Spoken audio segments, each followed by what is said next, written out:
워싱턴과 도쿄가 동시에 발칵 뒤집혔습니다. 주한미군 2만 8천 명, 단 한 명도 빼지 않는다. 미국 의회가 트럼프의 주한미군 감축안을 전격 폐기했습니다. 더 충격적인 건 그 다음이었습니다. 펜타곤 회의실에서 40년간 친일파로 불렸던 미국 최고의 아시아 전문가가 서울 방문 후 폭탄 선언을 했기 때문입니다. 일본은 끝났다. 한국이 진짜였다. 대체 무슨 일이 벌어진 걸까요? 지금부터 그 충격의 현장을 공개합니다. 저는 로버트 싱클레어입니다. 펜타곤 아시아 태평양 전략국에서 40년간 일해온 수석 분석관이죠.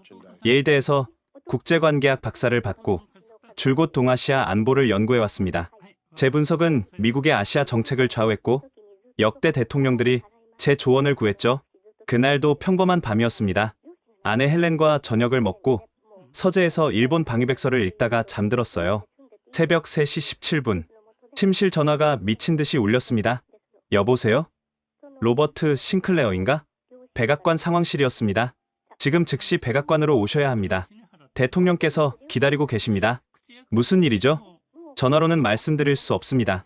15분 내로 차가 도착할 겁니다. 전화가 끊겼습니다. 헬렌이 불안한 눈빛으로 저를 봤어요. 무슨 일이야? 백악관에서 부른데 뭔가 큰일이 난 것 같아. 잠옷 위에 정장 재킷만 걸치고 나왔습니다. 검은색 SUV가 이미 집 앞에 대기하고 있었어요.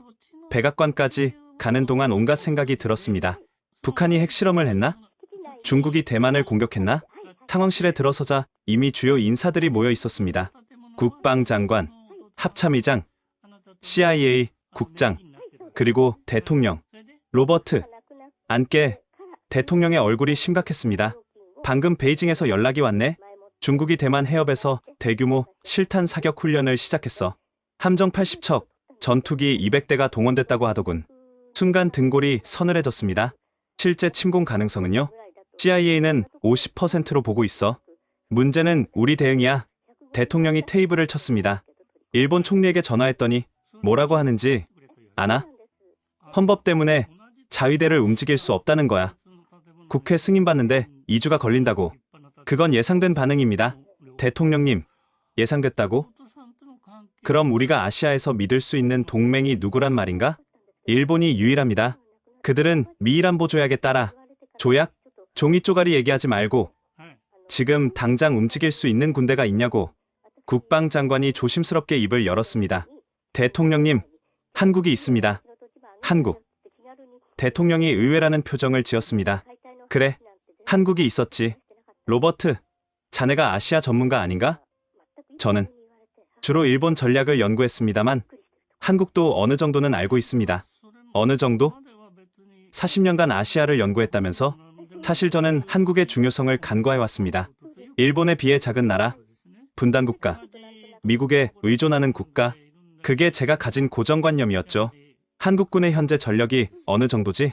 현역 병력은 50만 정도이고 예비군은 310만 명입니다. K9 자주포나 K2 전차 같은 독자 무기도 개발했고요. 그럼 왜 지금까지 일본만 강조했나? 저는 일본의 경제력과 기술력이 더 중요하다고 판단했습니다. 대통령의 목소리가 높아졌습니다. 경제력? 지금 당장 중국을 막을 수 있냐고 묻고 있네. 72시간이다. 72시간 내로 한국의 실제 군사력을 직접 가서 파악해오게. 그들이 정말 믿을 만한지, 일본 대신 의지할 수 있는지 확인하란 말이야. 하지만 대통령님, 하지만은 없어. 지금 당장 준비해서 출발하게. 펜타곤에서 필요한 지원은 다 해줄 거야. 회의가 끝나고 상황실을 나왔습니다. 40년 경력에 이런 급작스런 임무는 처음이었어요. CIA 국장 마커스가 다가왔습니다. 로버트, 기분 나쁘게 생각하지 마. 대통령도 스트레스가 심해서 그래. 한국이 정말 그렇게 달라졌을까요? 직접 가서 확인해봐. 놀랄 거야. 최근 정보들이 상당히 흥미롭더군. 집으로 돌아오는 차 안에서 계속 생각했습니다. 한국? 정말 한국이 우리가 놓친 동맹일까? 아니야. 일본이야말로 아시아 최강이고 가장 믿을 만한 동맹이야. 하지만 대통령 명령은 거부할 수 없었습니다. 72시간 내에 한국을 조사해야 했죠. 헬렌이 걱정스러운 얼굴로 기다리고 있었습니다. 큰일이야. 중국이 대만을 위협하고 있어. 나는 한국에 가야 해. 한국. 왜? 대통령이 한국군의 실체를 파악하라고 했어. 당신은 늘 일본이 최고라고 했잖아. 그래. 그런데 일본이 움직이지 않는데. 헌법 때문에 잠시 침묵이 흘렀습니다. 어쩌면 당신이 놓친 게 있을지도 몰라. 뭘 놓쳤다는 거야? 나는 40년간 같은 생각만 했잖아. 가서 직접 봐. 진실이 뭔지. 다음날 아침, 저는 앤드류스 공군기지로 향했습니다. 한국으로 가는 특별기가 기다리고 있었죠. 이륙하면서 창밖을 봤습니다. 40년 신념이 맞기를 바랐어요. 한국은 별것 아닐 거라고, 일본이 여전히 최고일 거라고. 하지만 왜일까요? 가슴 한구석이 불안했습니다.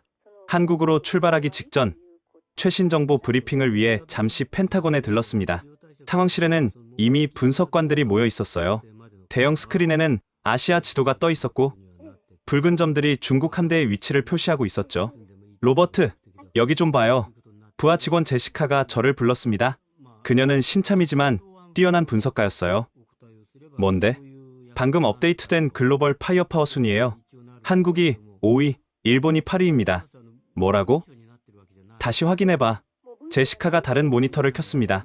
똑같은 결과였어요. 이건 말이 안 돼. 일본이 한국보다 아래라니. 저도 놀랐어요. 그런데 더 놀라운 게 있습니다. 그녀가 다른 파일을 열었습니다. 방산 수출 통계였죠. 한국의 작년 방산 수출액이 170억 달러를 넘었어요. K9 자주포만 1700문 이상 수출했고요. 일본은 3천만 달러요. 순간 할 말을 잃었습니다. 170억 대 3천만? 이게 가능한 수치인가? 잠깐, K9이 뭐지? 한국산 자주포예요. 폴란드가 672문, 호주가 30문, 이집트가 200문. 제시카가 수출 국가 리스트를 보여줬습니다. 나토 회원국들이 질비했어요. 나토 국가들이 한국 무기를 산다고? 네, 그것도 대량으로요. 특히 폴란드는 K2 전차도 180대 구매했습니다. 이때 상황실 문이 열리고 DIA 동아시아 과장 톰슨이 들어왔습니다. 로버트, 타이밍 좋네요. 방금 한국 관련 긴급 보고가 들어왔습니다. 뭔데요? 중국이 대만 해협에서 훈련을 시작한 지 2시간 만에 한국군이 전 부대 경계태세에 들어갔습니다. 2시간? 우리보다 빨랐다는 건가? 그뿐만이 아닙니다. 이미 F-15K 편대가 서해상 초계 비행을 시작했고 해군도 잠수함을 출항시켰어요. 옆에 있던 일본 담당관 스티브가 한숨을 쉬었습니다. 일본은 아직도 강요의 일정을 잡고 있어요. 빨라야 내일 오후에나 열릴 겁니다. 일본이 그렇게 느려? 평화헌법 구조 때문에 자위대 출동은 국회 승인이 필요합니다. 게다가 이번엔 일본 영토가 직접 위협받는 게 아니라서 저는 머리가 복잡해졌습니다. 40년간 일본을 최고의 동맹이라고 믿어왔는데 정작 위기 상황에서는 움직이지도 못한다니 한국은 어떻게 그렇게 빨리 대응할 수 있죠? 제시카가 대답했습니다. 전시작전권은 아직 미국이 갖고 있지만 한국군은 독자적인 방어 권한이 있어요. 대통령 명령 하나면 즉시 전군이 움직입니다. 톰슨이 태블릿을 꺼내 보여줬습니다. 이걸 보세요. 한국의 예비군 동원 시스템입니다. 화면에는 복잡한 도표가 나타났어요. 뭐가 특별한데요? 스마트폰 앱으로 동원령을 발동합니다. 4시간 내에 100만 명을 소집할 수 있어요. 100만? 그게 가능해? 실제로 작년 훈련에서 증명했습니다. 일본은 예비 전력이 48,000명 정도인데 그것도 즉응예비자위관이라고 해서 실제 전투력은 제한적이죠. 이때 CIA 연락관이 뛰어들어왔습니다. 긴급 정보입니다. 한국이 청와대 지하 벙커를 가동했습니다. 국가안보회의가 열리고 있어요. 그게 뭐가 대단한데? 일본은 그런 시설 자체가 부족합니다. 총리 관저에는 기본적인 대피 시설만 있어요. 점점 더 혼란스러워졌습니다. 내가 알던 한국이 아니었어요. 스티브가 조용히 말했습니다. 로버트, 인정하기 싫겠지만 숫자가 말해주고 있어요. 한국이 달라졌습니다. 하지만 실전 경험은? 한국은 베트남 이후로 일본은 단 한 번도 실전을 치른 적이 없어요. 평화유지군 파견이 전부죠. 제시카가 끼어들었습니다. 그리고 한국은 연평도, 천안함, DMZ 총격전, 소규모지만 계속 실전을 치르고 있어요. 맞는 말이었습니다. 한국은 휴전 상태일 뿐 기술적으로는 아직 전쟁 중이었죠. 톰슨이 결정적인 한마디를 했습니다. 로버트, 편견을 버리세요. 데이터는 거짓말하지 않습니다. 상황실을 나오면서 머릿속이 복잡했습니다. 40년간 쌓아온 확신이 흔들리기 시작했어요. 복도에서 마커스 CIA 국장을 만났습니다. 한국 가는 거지? 네, 좋은 선택이야. 그런데 한 가지 조언하자면 뭔데요? 가서 보고 듣는 것만 믿어. 선입견은 버리고 공군기지로 가는 차 안에서 계속 생각했습니다. 정말 한국이 일본을 넘어섰을까? 아니면 단순히 숫자의 착시일까? 비행기에 오르면서 결심했습니다. 직접 확인하겠다고.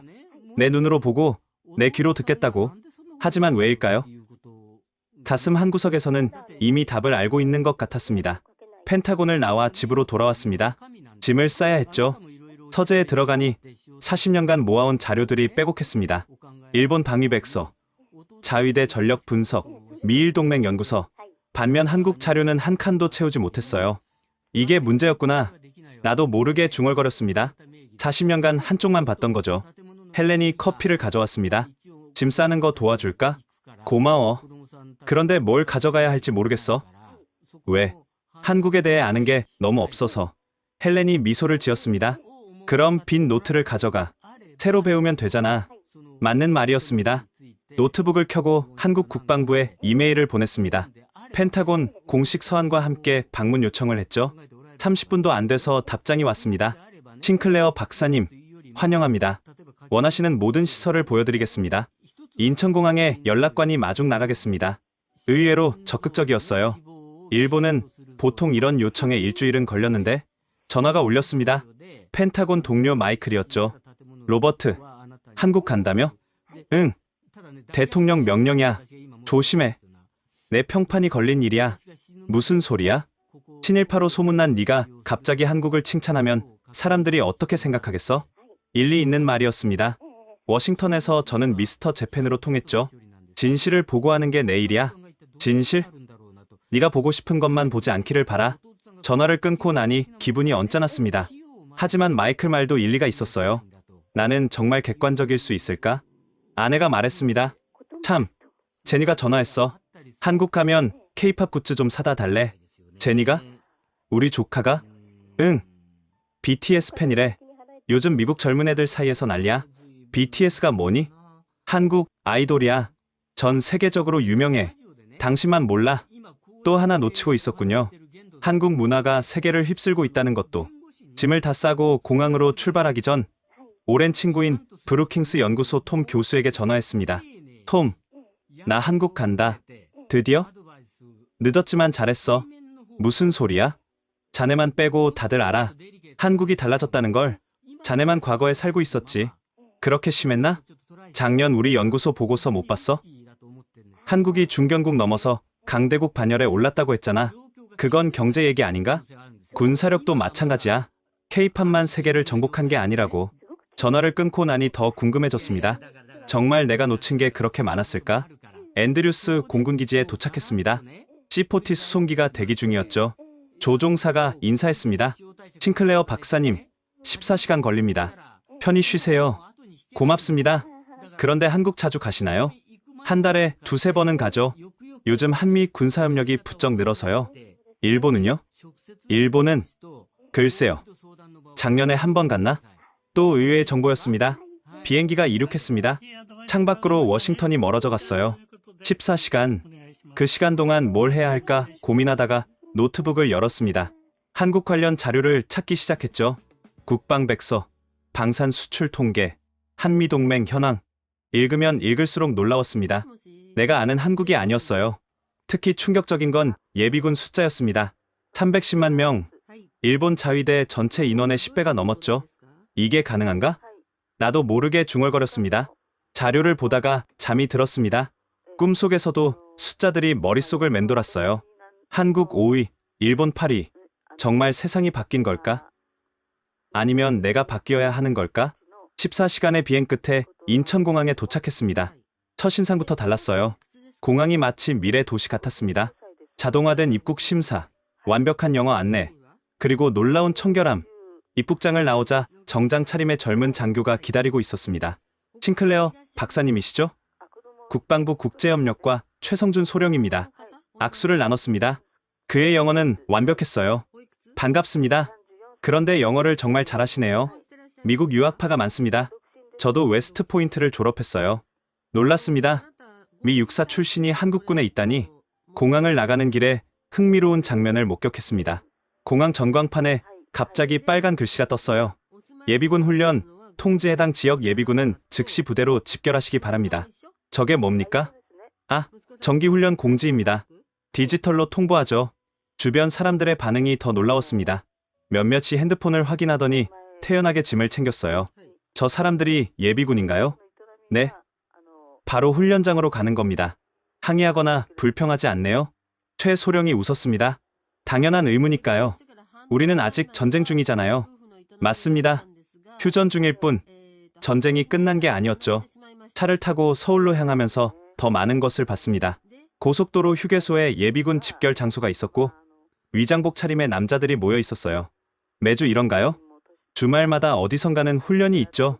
310만 예비군이 순환하면서 훈련받습니다. 일본에서는 상상도 못할 광경이었습니다. 그런데 왜 카덱스부터 가는 겁니까? 마침 국제 방산 전시회가 열리고 있어서요. 한국 무기를 한눈에 보실 수 있습니다. 30분 후 킨텍스 전시장에 도착했습니다. 규모가 어마어마했어요. 입구에서부터 각국군 관계자들로 붐볐습니다. 특히 나토 국가 군복이 많이 보였죠. 유럽 사람들이 왜 이렇게 많죠? 한국 무기를 사러 왔습니다. 특히 폴란드는 대규모 구매단이 왔어요. 전시장에 들어서자 거대한 무기들이 즐비했습니다. 첫 번째로 간 곳은 한화 부스. K9 자주포가 위용을 자랑하고 있었죠. 실물로 보니 정말 크네요. 한화 직원이 다가왔습니다. 싱클레어 박사님, 영광입니다.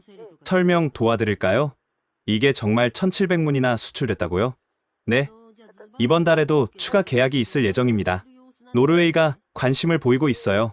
폴란드 육군 대령이 옆에서 끼어들었습니다. 우리가 672문 샀습니다. 최고의 선택이었죠. 왜 독일제가 아니라 한국제를 선택했습니까? 성능은 비슷한데 가격은 절반이에요. 그리고 기술 이전도 해줍니다. 기술 이전. 일본은 절대 하지 않는 것이었죠. 다음은 KF-21 전시 구역이었습니다. 이게 한국이 독자 개발한 전투기라고요? 네. 곧 양산 시작 예정입니다. F-35 없이도 이런 걸 만들 수 있나요? 최소령이 대답했습니다. F-35도 40대 도입했지만 독자 개발도 포기하지 않았어요. 기술 자립이 목표니까요. 일본은 F-35만 믿고 있는데 한국은 두 기를 다 가고 있었습니다. 가장 인상적인 건 드론 전시관이었어요. 이 자살 드론은 우크라이나에서 효과가 입증됐습니다. 직원이 설명했습니다. 우크라이나에 수출했다고요? 네. 실전에서 러시아 탱크 수십 대를 파괴했어요. 실전 검증. 그보다 강력한 홍보는 없었죠. 전시장을 둘러보는 2시간 동안 계속 충격받았습니다. 한국이 만든 무기들이 세계 각국에 팔리고 있었어요. 단순한 카피가 아니라 독자 기술로.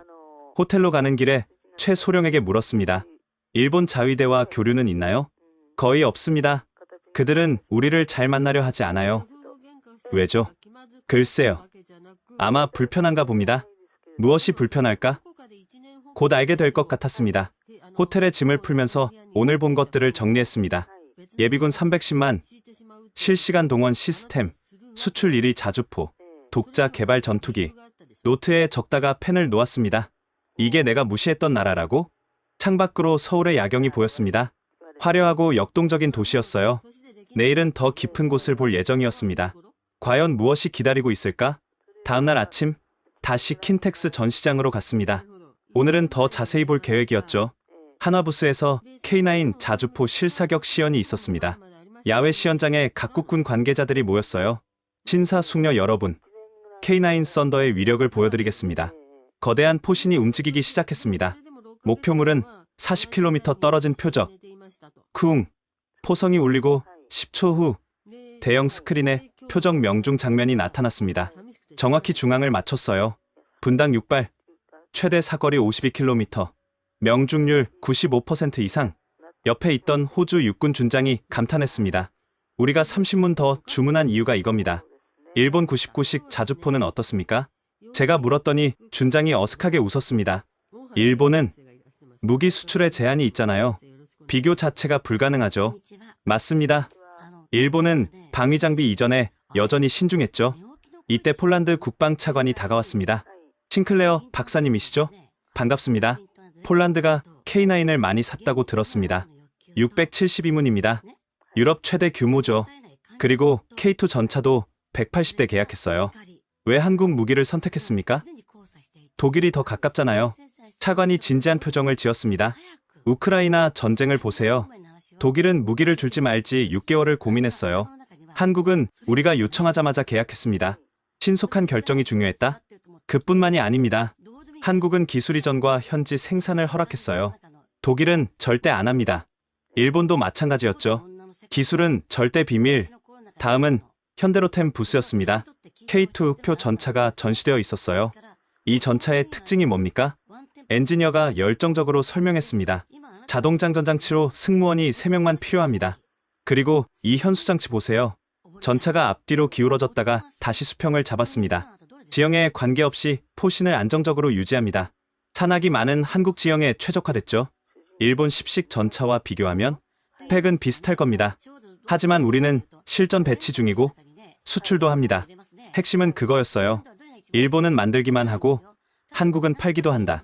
KI 부스로 이동했습니다. KF-21 보라매가 웅장했어요. 이걸 정말 한국이 만들었습니까? 네. 설계부터 생산까지 100% 국산입니다. 미국 기술 지원 없이 핵심 기술은 독자 개발했습니다. 레이더, 항전 장비, 소프트웨어 모두요. 믿기 어려웠습니다. 일본도 못하는 일을 한국이 해냈다니. 이때 인도네시아 공군 대표단이 왔습니다. 우리가 공동 투자한 보람이 있네요. 이제 F-35 없어도 됩니다. 인도네시아도 이걸 생산하나요? 네. 기술 이전 받아서 48대 생산 예정입니다. 또 기술 이전. 한국은 기술을 나누는데 주저하지 않았습니다. LIGNX1 부스에서는 미사일 전시가 한창이었어요. 현궁 대전차 미사일입니다. 사거리 2.5km, 관통력 900mm. 제블린과 비교하면 성능은 비슷하고 가격은 3분의 1입니다. 그래서 중동 국가들이 관심을 보이는군요. 네. 이미 여러 나라와 협상 중입니다. 전시장을 둘러보면서 패턴을 발견했습니다. 한국 무기들은 하나같이 가격이 저렴하고 성능이 검증됐고 기술 이전이 가능했습니다. 일본이나 독일과는 완전히 다른 전략이었죠. 점심시간에 야외 카페에서 커피를 마시고 있는데 옆 테이블에 일본 미쓰비시 직원들이 있었습니다. 일본어로 대화하는 걸 들어보니 한국이 이렇게 앞서 있을 줄이야? 라고 했어요. 우리는 뭐 하고 있었던 거지? 라고 다른 사람이 말했죠. 수출은 꿈도 못 꾸고 라며 한숨을 쉬었습니다. 그들의 좌절감이 느껴졌습니다. 오후에는 드론과 무인 시스템 전시관을 봤습니다. 이 자살 드론대가 동시에 공격할 수 있습니다. 시연 영상이 무서웠어요. 수십 대의 드론이 일사불란하게 목표물을 파괴했죠. AI가 목표를 자동 선택합니다. 인간 개입 없이도 작전 수행이 가능해요. 언제 개발했습니까? 3년 전부터 양산 중입니다. 이미 실전 배치됐고요. 일본은 이제 막 개발을 시작했는데 전시장을 나오면서 최소령이 물었습니다. 어떠셨습니까? 솔직히 충격입니다. 이게 다가 아닙니다. 내일 보실 것들이 더 놀라실 거예요. 호텔로 돌아와 보고서를 작성하기 시작했습니다. 한국 방산업은 이미 세계적 수준, 특히 수출 경쟁력은 일본을 압도, 쓰면서도 믿기지 않았습니다. 하지만 사실은 사실이었죠. 창밖으로 한강이 보였습니다. 저 강이 기적을 만들었다고들 하더군요. 이제 시작일 뿐이었습니다. 진짜는 내일부터였죠. 셋째 날 아침, 계룡대로 향했습니다. 한국군 3군 본부가 모인 곳이죠. 게이트를 통과하는데 보안이 삼엄했습니다. 여러 번 신분 확인을 거쳤어요. 싱클레어 박사님, 특별히 보여드릴 곳이 있습니다. 최소령이 지하로 안내했습니다. 엘리베이터가 한참을 내려갔어요. 얼마나 깊이 내려가는 겁니까? 상당히 깊습니다. 핵 공격에도 견딜 수 있는 수준이죠. 문이 열리자 거대한 지하 시설이 나타났습니다. 이게 지휘 시설입니까? 네. 중요한 지휘 통제 시설 중 하나입니다. 24시간 가동 중이죠. 믿을 수 없는 규모였습니다. 축구장 몇 개는 들어갈 공간에 수백 명이 일하고 있었어요. 중앙 스크린은 벽 전체를 차지했습니다. 한반도 전체가 실시간으로 표시되고 있었죠. 모든 군 정보가 여기로 모입니다. 육군 준장이 설명했습니다. 저 붉은 점들은 뭡니까? 북한군 동향입니다. 실시간 추적이죠. 어떻게 그게 가능하죠? 위성, 드론, 인간 정보까지 AI가 종합 분석합니다. 한쪽에서는 시뮬레이션이 진행 중이었습니다. 무엇을 하는 겁니까? 중국 개입 시나리오입니다. 매일 다양한 상황을 연습해요. 화면에 중국 함대가 서해로 남하하는 장면이 나타났습니다. 대응 방안 17번 실행. 즉시 한국 해군과 공군이 움직였습니다. 분 만에 차단선이 형성됐죠. 이렇게 빨리 대응이 가능합니까? 실제로는 더 빠릅니다. 시뮬레이션은 안전을 위해 느리게 하거든요. 옆 구역에서는 젊은 장교들이 뭔가를 열심히 타이핑하고 있었습니다. 사이버전 팀입니다. 북한 해커들과 실시간 공방 중이에요. 지금도요? 네. 하루 평균 10만 건의 공격을 막아냅니다. 일본은 사이버전 개념도 이제 막 도입하는데 가장 인상적인 건 AI 전투 분석 시스템이었습니다. 이 AI는 6.25 전쟁부터 현재까지 모든 데이터를 학습했습니다. 대령이 자랑스럽게 설명했습니다. 적의 행동 패턴을 예측할 수 있습니다. 정확도가 92%예요.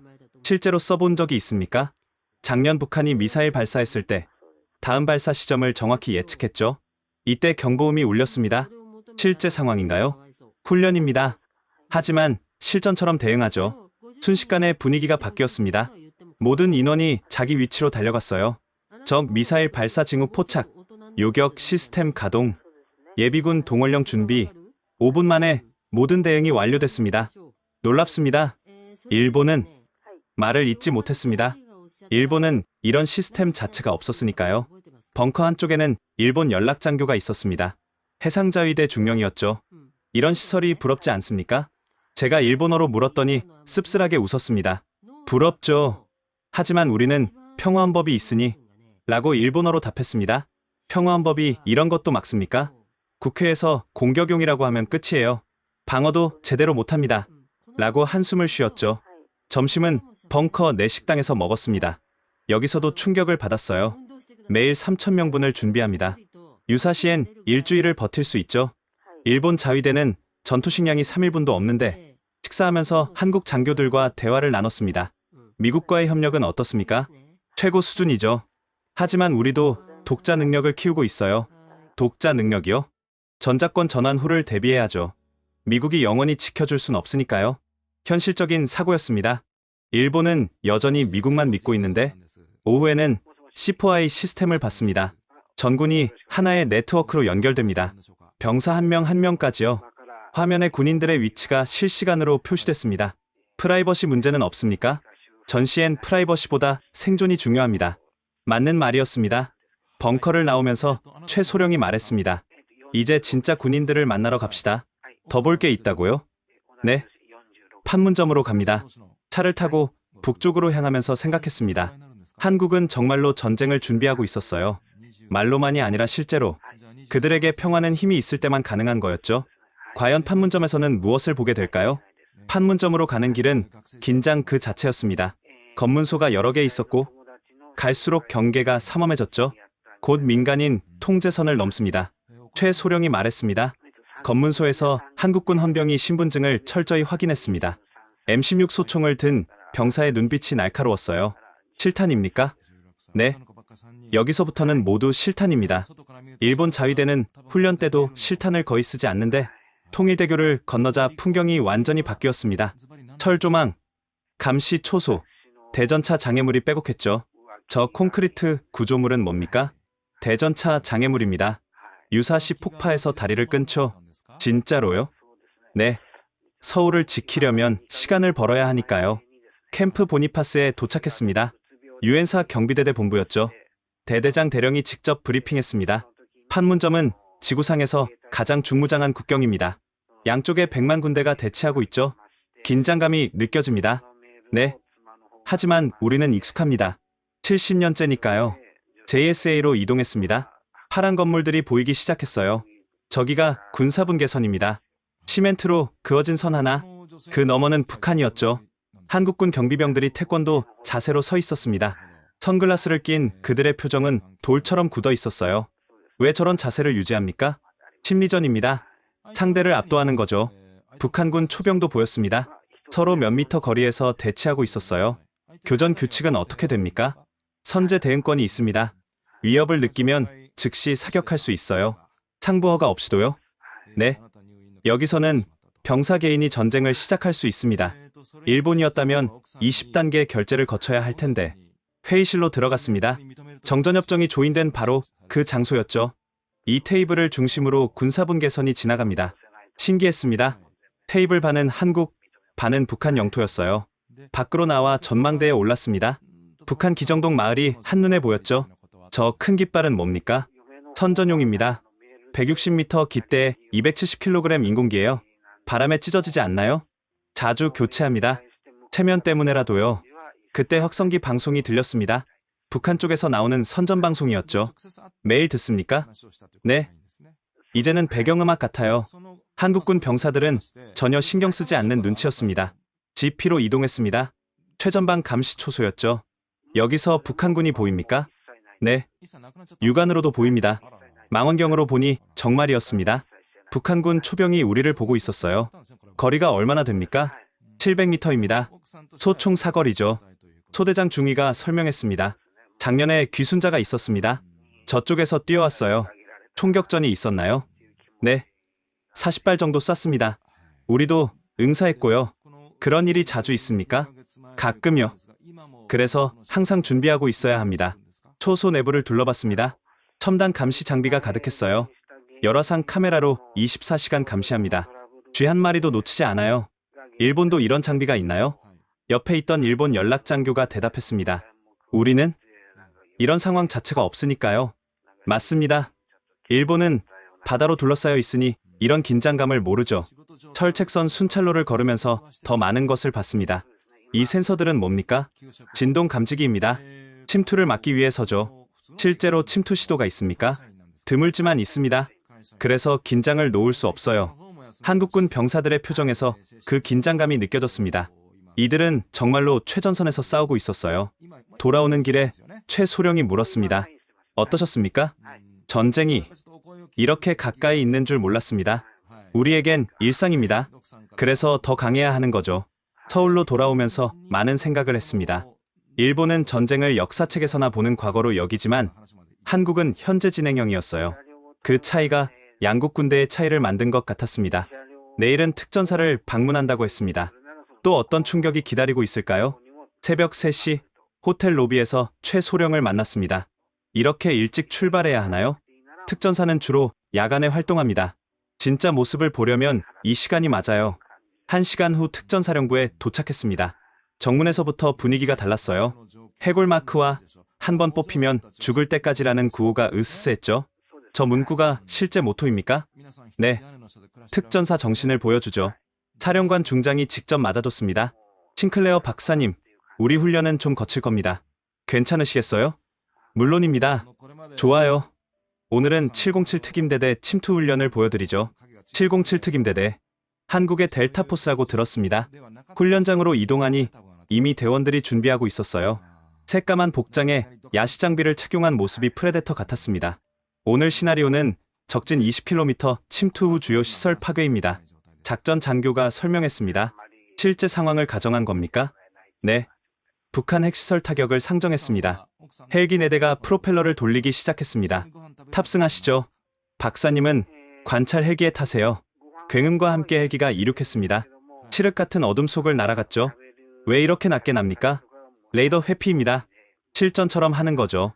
30분 후 목표 지점 근처에 도착했습니다. 대원들이 로프를 타고 내려가기 시작했어요. 30m 상공에서 순식간에 지상으로 10초에 12명이 내렸습니다. 어떻게 그렇게 빠르죠? 매일 연습하니까요. 실전에선 더 빨라야 합니다. 열화상 카메라로 대원들의 움직임을 추적했습니다. 숲속으로 사라진 그들은 마치 유령 같았어요.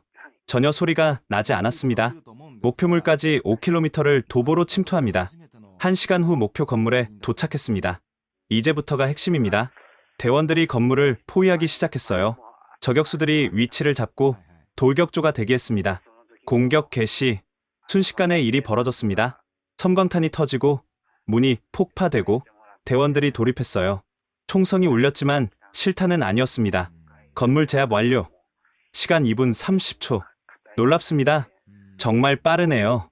실전에선 3분이 한계입니다. 그 이상 걸리면 적 증원부대가 와요. 이때 미군 그린벨의 관찰단이 다가왔습니다. 매번 놀랍습니다. 한국 특전사는 정말 특별해요. 미군과 비교하면 어떻습니까? 솔직히 말하면 우리보다 나은 면이 많아요. 특히 침투 기술은 최고죠. 왜 그럴까요? 그들은 진짜 적이 있으니까요. 우리는 가상의 적과 싸우지만 맞는 말이었습니다. 한국 특전사는 실제 북한을 상대로 훈련하니까요. 훈련이 끝나고 대원들과 대화할 기회가 있었습니다. 훈련이 얼마나 힘듭니까? 한대위가 답했습니다.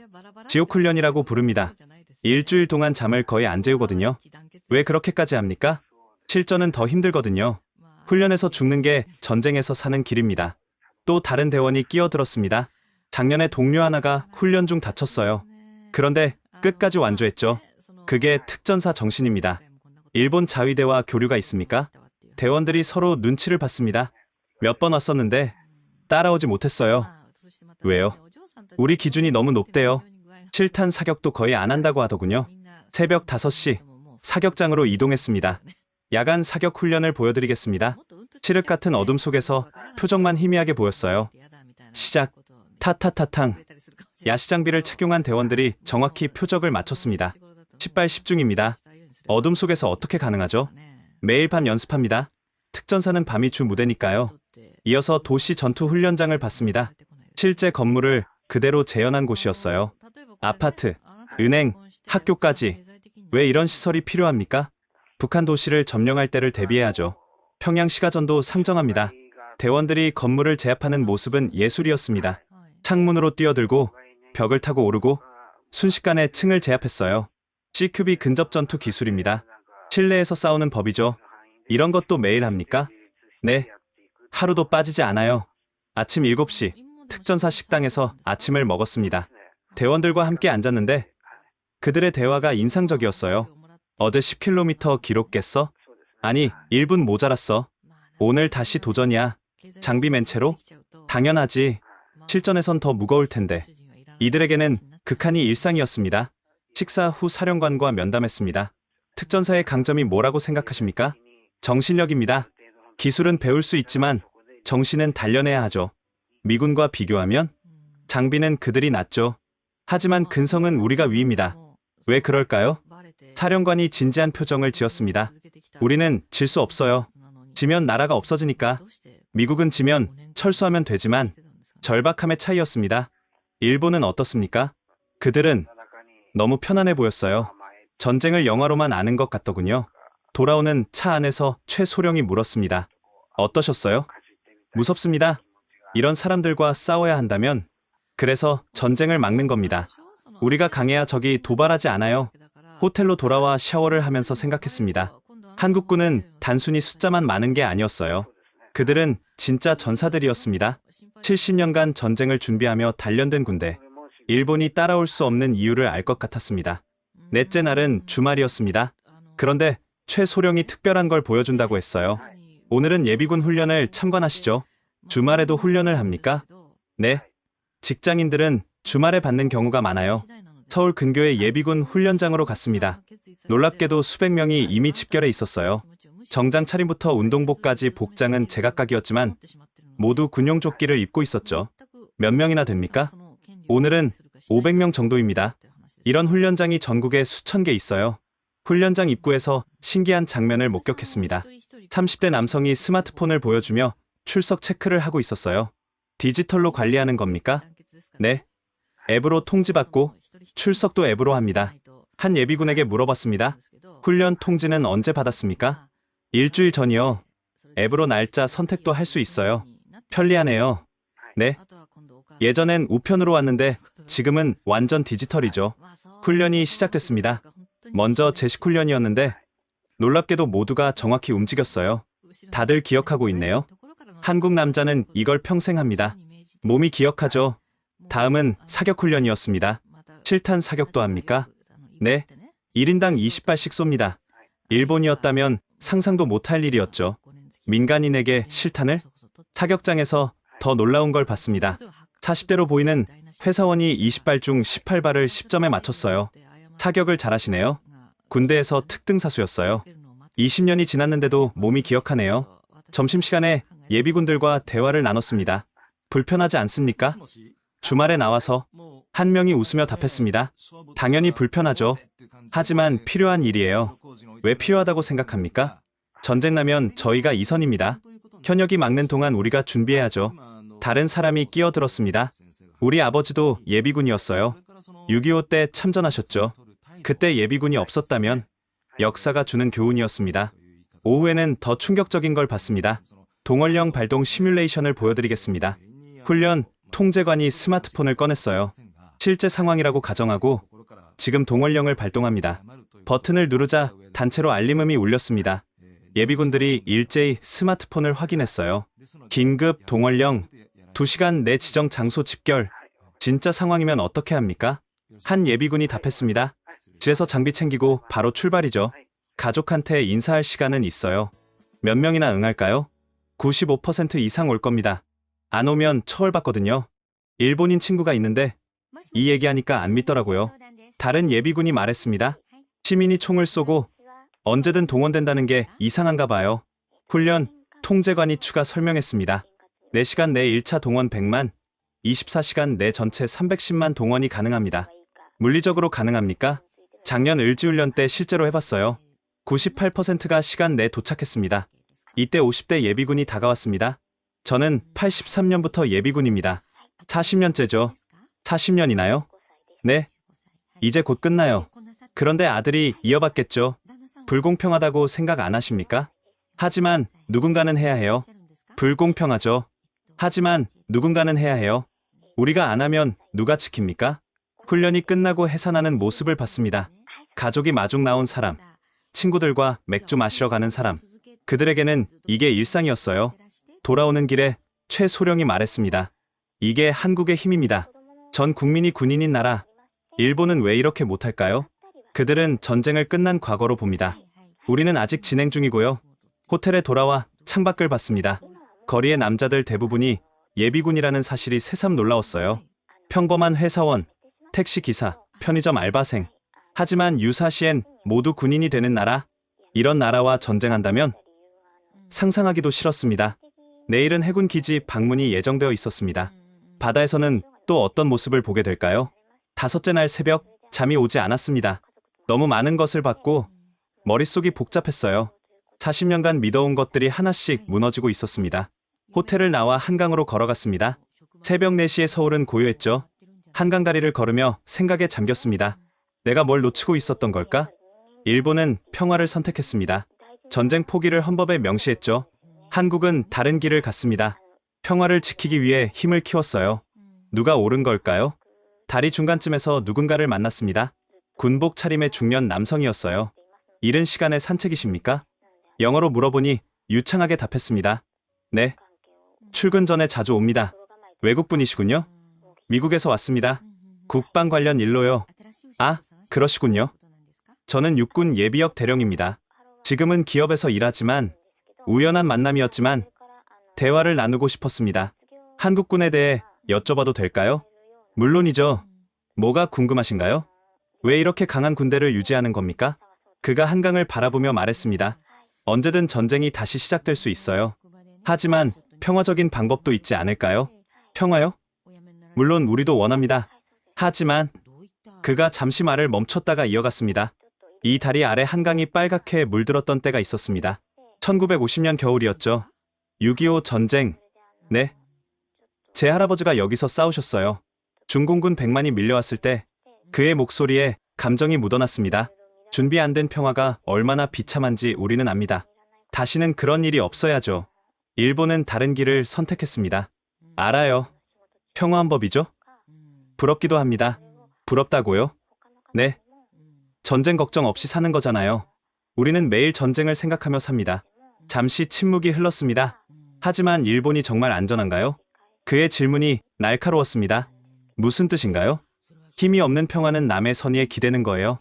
과연 그게 진짜 평화일까요? 할 말이 없었습니다. 우리는 스스로를 지킬 힘을 선택했습니다. 비싸고 힘든 길이지만 확실한 길이죠. 그래서 국민 모두가 군인이 되는 건가요? 맞아요. 310만 예비군. 그게 우리의 보험입니다. 그가 강 건너편을 가리켰습니다. 저기 아파트들 보이시죠? 각 동마다 예비군이 50명씩은 삽니다. 그렇게 많이요? 네. 유사시 저 아파트가 요새가 됩니다. 모든 남자가 싸울 수 있으니까. 여자들은요? 그들도 준비되어 있어요. 간호, 통신, 보급. 전 국민이 각자 할 일이 있죠. 동이 트기 시작했습니다. 한강이 붉게 물들었어요. 아름답네요. 네. 지킬 가치가 있는 곳이죠. 그가 시계를 봤습니다. 출근해야겠네요. 좋은 대화였습니다. 저도요. 많이 배웠습니다. 악수를 나누고 헤어졌습니다. 혼자 남아 한강을 바라봤어요. 평화로운 풍경이었지만 이제는 다르게 보였습니다.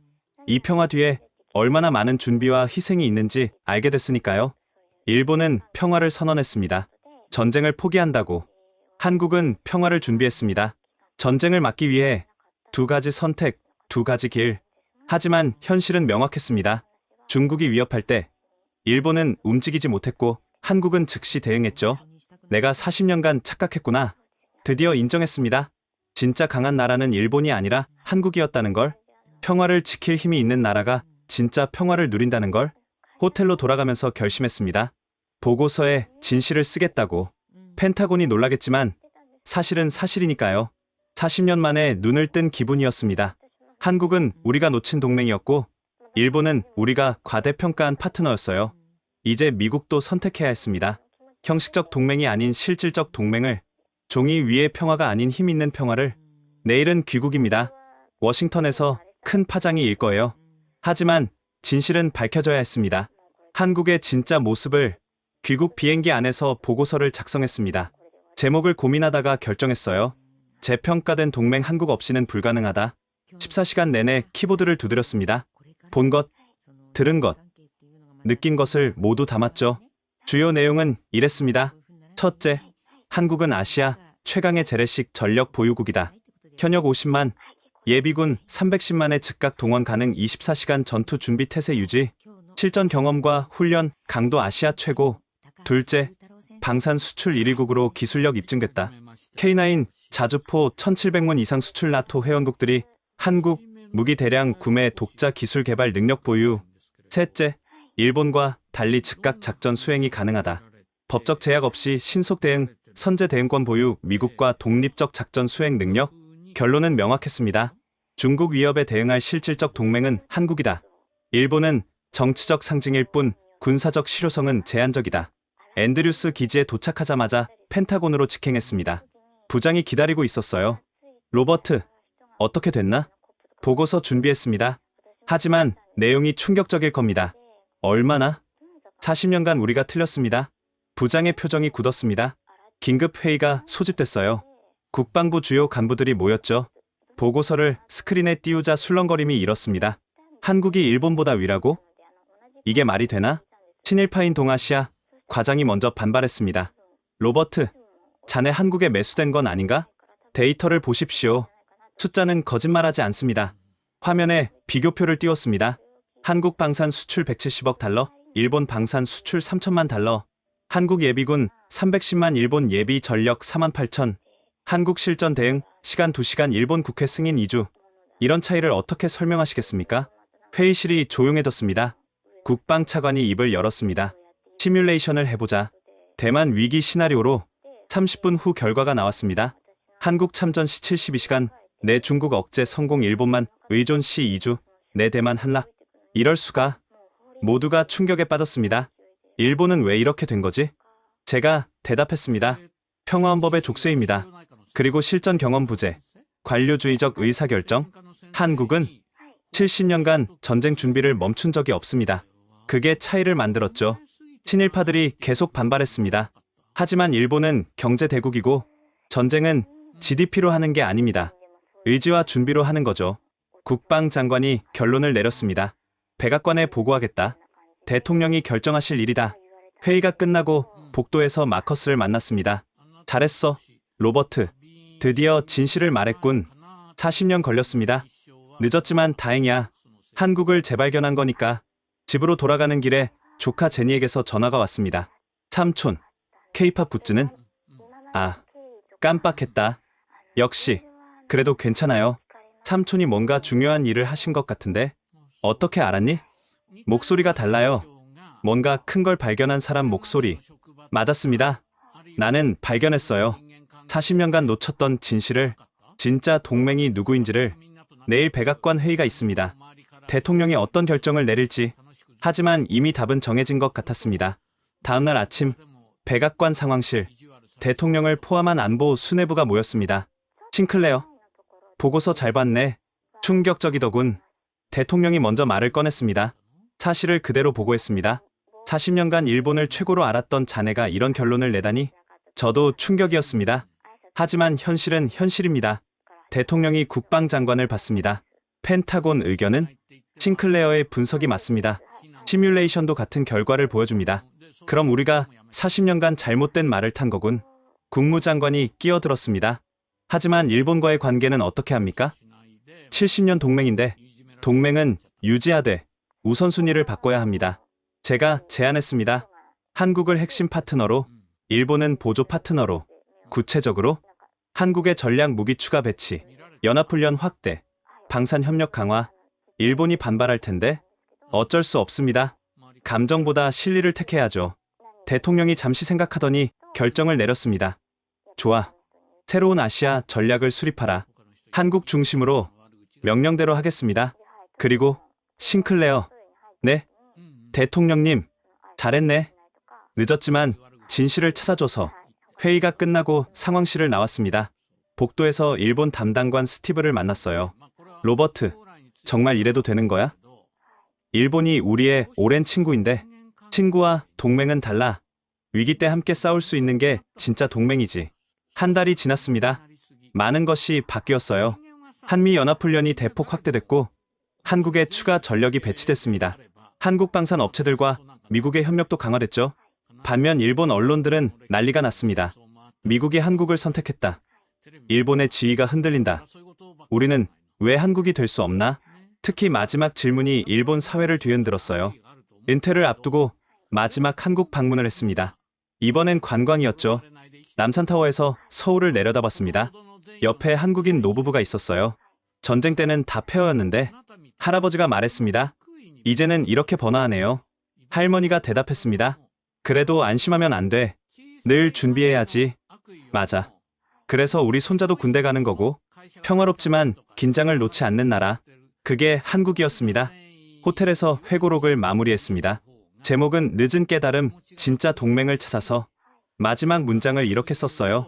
힘 없는 평화는 신기루다. 진짜 평화는 그것을 지킬 힘이 있을 때 가능하다. 한국은 그것을 알고 있었고 일본은 잊었다. 그리고 미국은 이제야 깨달았다. 창밖으로 한강이 보였습니다.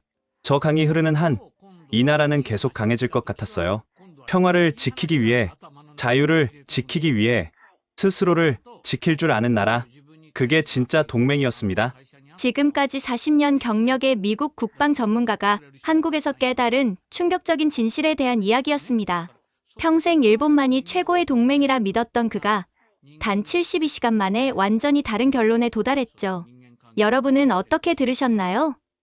우리가 당연하게 여기는 예비군 훈련, 징병제, 그리고 늘 긴장 속에 사는 이 일상이 사실은 대단한 힘이었다는 걸 새삼 느끼게 됩니다.